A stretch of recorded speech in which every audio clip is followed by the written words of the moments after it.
Bayangkan kalian lagi di depan kasir sebuah minimarket yang warnanya merah biru kuning itu. Di belakang kalian, antrean sudah sepanjang harapan orang tua ke anak sulungnya.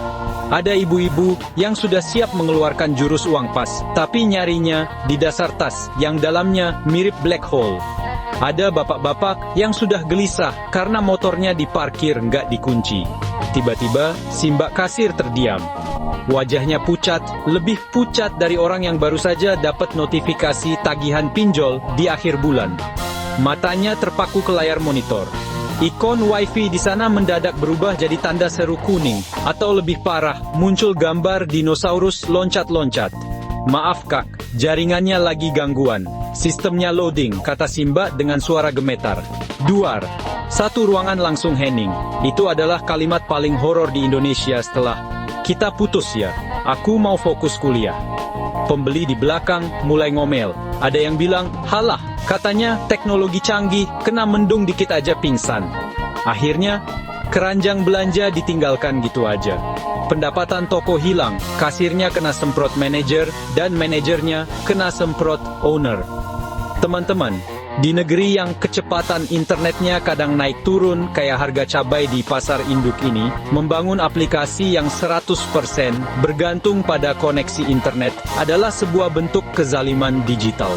Hari ini, kita bakal bongkar rahasia bikin aplikasi kasir yang tetap tegak berdiri meski sinyal lagi ghosting. Kita ini sering terlalu sombong jadi pengembang. Kita pikir semua orang punya akses internet secepat kantor Google di Jakarta. Padahal, realitanya, begitu masuk ke basement gedung atau geser dikit ke pelosok, sinyal HP itu kayak jodoh. Ada sih, tapi nggak kelihatan. Kenapa kita harus membiarkan nasib bisnis orang lain ditentukan oleh kabel fiber optik yang mungkin saja lagi digigit hiu di dasar laut? Solusinya bukan dengan langganan internet yang lebih mahal, tapi dengan mengubah cara aplikasi itu berpikir. Kita butuh filosofi, utamakan offline. Ini adalah tentang membangun aplikasi yang tidak manja, aplikasi yang tetap bisa kerja, biarpun nggak dapat jatah data dari langit. Sebuah sistem yang memperlakukan memori di dalam browser sebagai benteng pertahanan utama, bukan sekadar pajangan. Mari kita mulai dari cara kita meracik aplikasinya.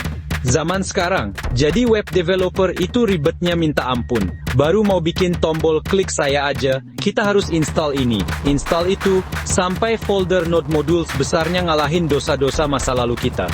Belum lagi urusan bundling, transpiling, minifying, aduh, mau ngoding apa mau ikut ujian CPNS. Pusing duluan.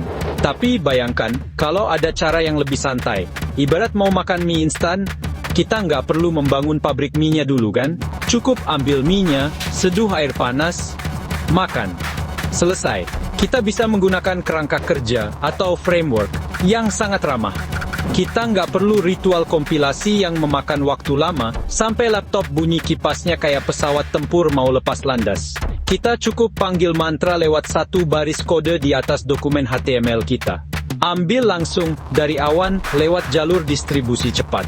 Seketika, halaman web kita jadi cerdas, reaktif, dan punya perasaan. Kalau ada data berubah, tampilannya ikut berubah, tanpa perlu kita suruh-suruh pakai perintah refresh manual. Ini adalah jalan ninja buat kita yang pengen kerja cepat, hasil hebat, tapi nggak pengen darah tinggi, gara-gara konfigurasi build tool yang nggak habis-habis. Simple, ringan, dan langsung set. Ada tipe developer yang saya sebut developer senja. Mereka ini kalau ngoding harus di kafe, pakai laptop buah kegigit, kopi susu gula aren di sampingnya. Dan kalau mau deploy aplikasi, harus nunggu build yang lamanya bisa buat nonton satu episode sinetron Azab Tukang Copas Kode. Padahal, di lapangan, yang dibutuhkan pedagang itu bukan keren-kerenan teknologi yang lagi trending di Twitter atau X. Terserahlah. Pedagang itu butuh aplikasi yang, kalau dibuka di HP, kentang pun tetap kencang. Yang kalau nggak ada sinyal, nggak muter-muter, kayak komi diputar di pasar malam. Dengan pendekatan langsung panggil tanpa alat pemaket yang berat tadi, aplikasi kita jadi super ringan. Ini penting kawan, jangan sampai aplikasi kasir kita lebih berat daripada beban hidup penggunanya. Kasihan. Sekarang kita masuk ke urusan simpan-menyimpan. Musuh utama aplikasi kasir adalah amensia data. Begitu internet putus, aplikasi lupa tadi, ada yang beli telur 2 kilo. Nah, aplikasi yang kita bangun ini punya buku saku digital di dalam peramban penggunanya.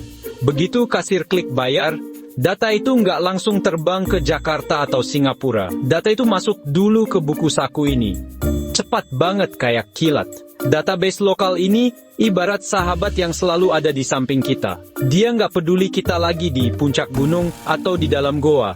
Selama ada perangkatnya, dia bakal bilang, tenang bro, datanya udah gue simpen aman di sini. Lo lanjut jualan aja, urusan laporan ke bos nanti kalau udah ada sinyal. Database ini unik. Dia nggak kaku kayak dosen pembimbing yang minta format laporan harus presisi sampai ke titik komanya. Dia fleksibel, mau simpen data dalam bentuk apa aja, dia terima dengan lapang dada. Inilah yang membuat aplikasi kita bisa bekerja dalam kondisi gelap total sekalipun. Bicara soal mencatat transaksi, sebenarnya ini bukan cuma soal teknis, tapi soal amanah. Di dalam Islam, urusan catat-mencatat transaksi itu serius banget. Kawan-kawan, bahkan ayat terpanjang dalam Al-Quran itu bukan soal perang atau soal haji, tapi soal muamalah atau transaksi. Allah Subhanahu wa Ta'ala berfirman dalam surah Al-Baqarah ayat 282, "Wahai orang-orang yang beriman, apabila kamu melakukan utang piutang untuk waktu yang ditentukan, hendaklah kamu menuliskannya." Ayat ini mengajarkan kita tentang pentingnya akurasi dan dokumentasi. Kalau zaman dulu pakai pelepah kurma atau kulit hewan, sekarang kita pakai database lokal. Prinsipnya sama. Jangan sampai ada hak orang lain yang terabaikan karena kita teledor dalam mencatat. Jadi, membangun aplikasi kasir yang tahan gangguan itu bukan cuma biar dapat bayaran dari klien, tapi itu adalah bentuk ketaatan kita pada perintah agama untuk menjaga amanah dalam berniaga. Bayangkan kalau karena aplikasi kita error, catatan utang pelanggan hilang. Itu bisa jadi masalah di akhirat loh. Lalu, bagaimana caranya supaya data di HP kasir bisa sampai ke komputer bos di pusat? Disinilah keajaiban berikutnya terjadi. Kita punya teknologi yang namanya replikasi. Ini istilah kerennya. Istilah gampangnya, ghibah digital. Begitu ada sinyal setetes saja, mungkin karena ada orang lewat bawa tethering, database di HP kasir langsung curhat ke database di server pusat. Tadi ada yang beli seblak level 10 ya di sini, kata HP kasir. Oh, oke, udah gue catat di pusat, jawab si server. Terus, ini ada update harga minyak goreng dari pusat, tolong diubah ya di HP kasir, timpal si server lagi. Proses ngobrol ini terjadi secara otomatis di latar belakang. Pengguna nggak perlu klik tombol sinkronisasi berulang-ulang kayak orang lagi nunggu pengumuman undian. Semuanya berjalan mulus. Dan hebatnya, kalau ada dua kasir yang nginput data bersamaan pas lagi offline, pas online nanti, mereka nggak bakal berantem. Mereka punya cara dewasa untuk menggabungkan data itu tanpa ada yang terhapus sia-sia. Benar-benar teknologi yang punya attitude baik. Kadang saya mikir, kenapa sih masih banyak yang bikin aplikasi harus online terus? Mungkin karena mereka developer kaya yang kuotanya nggak habis-habis. Atau mungkin mereka tinggal di dalam tower provider. Padahal kita tahu sendiri, internet di Indonesia itu kadang kayak janji kampanye manis di awal, tapi sering hilang di tengah jalan. Kalau kita bangun aplikasi yang haus sinyal, ya siap-siap aja tiap hari dapat telepon dari klien yang marah-marah sambil bilang, "Mas, ini muter-muter terus, saya rugi 1 juta nih gara-gara pelanggan kabur." Mending kita pakai cara ini. Hidup lebih tenang, tidur lebih nyenyak, nggak perlu takut ditelepon klien pas lagi liburan di pantai yang susah sinyal. Karena kita tahu, aplikasi kita di sana lagi asyik kerja sendiri, anteng, dan mandiri. Membangun aplikasi PBWA dengan pendekatan offline first adalah jalan menuju ketenangan batin. Kita menggabungkan kekuatan web yang bisa diakses siapa saja, dengan ketangguhan aplikasi desktop yang nggak butuh internet. Ingat, sebaik-baiknya manusia adalah yang paling bermanfaat bagi orang lain. Rasulullah bersabda dalam hadits yang diriwayatkan oleh Jabir radhiyallahu anhu, sebaik-baik manusia adalah yang paling bermanfaat bagi manusia lainnya. Nomor 21.490. Dengan membuat aplikasi yang tahan banting, kita membantu UMKM kita naik kelas. Kita membantu pedagang kecil di pasar-pasar, di pelosok desa, agar mereka punya catatan keuangan sekeren perusahaan di Sudirman. Itu adalah dakwah lewat teknologi. Nah, sampai di sini, apakah kalian sudah mulai merasa berdosa karena selama ini bikin aplikasi yang manja dan haus kuota? Tenang.